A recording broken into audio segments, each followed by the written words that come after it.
itself is a word. The word is interesting because it's a word that comes from a pagan. Hollywood is the holy wood, and it was the wood that the magical wands were made out of in the pagan sorcery, magic.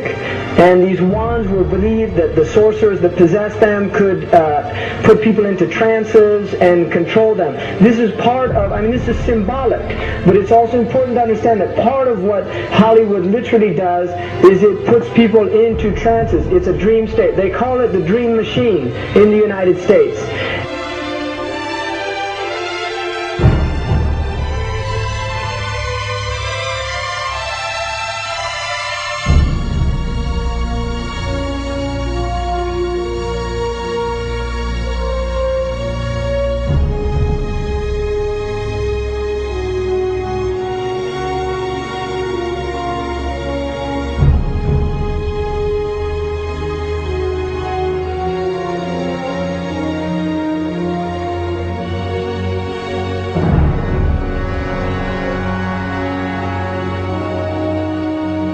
Creates fantasies for people. It puts people into these things. Now, one of the things is interesting that in the part of what's done in movie theaters, in darkened rooms where people watch television, is literally a trance state that occurs. So what's called suspended state of disbelief. You enter into a state, you suspend your disbelief and enter into a state whereby you begin to believe what you internally realize is imagination. It's falsehood. Films are magic. It's just magic. You go and you watch these things and people get caught up in them. People cry during films. All this catharsis that takes place in these things. Many of the films, and this is an important element in the control mechanism, is literally allow people to go and have certain type of catharsis as a purging experience, which Aristotle talks about the necessary element. One of the necessary elements of tragedy is to create this cathartic experience. And this is why a lot of the films, especially also news and things like this is why news is very important in this culture. Everybody watches the news.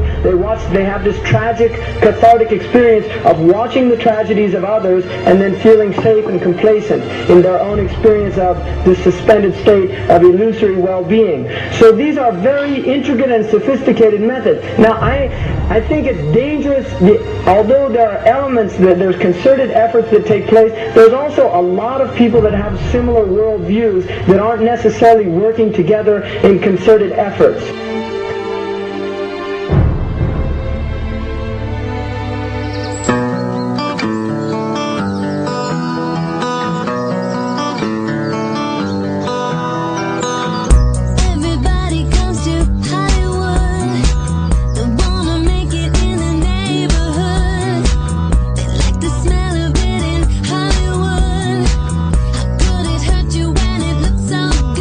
Shine your light now. This time it's got to be good. You get it right now, yeah. 'Cause you're in Hollywood. There's something in the air in Hollywood. The sun is shining like you knew.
supposed to be up here. Looking at that? I just wanted to know. Yeah. Well, you're old enough, I suppose. You should know the story. Okay, here we go. It was 1832. On a night much like this.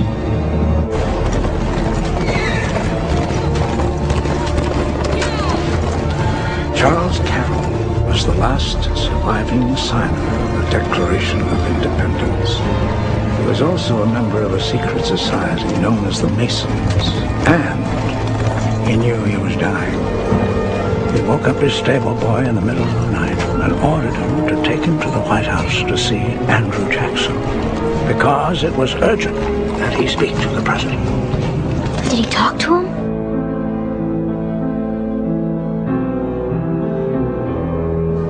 No, he never got the chance. The president wasn't there that night.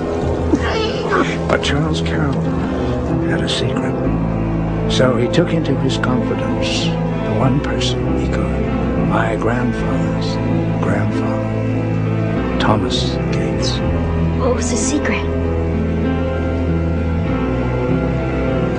A treasure. A treasure beyond all imagining.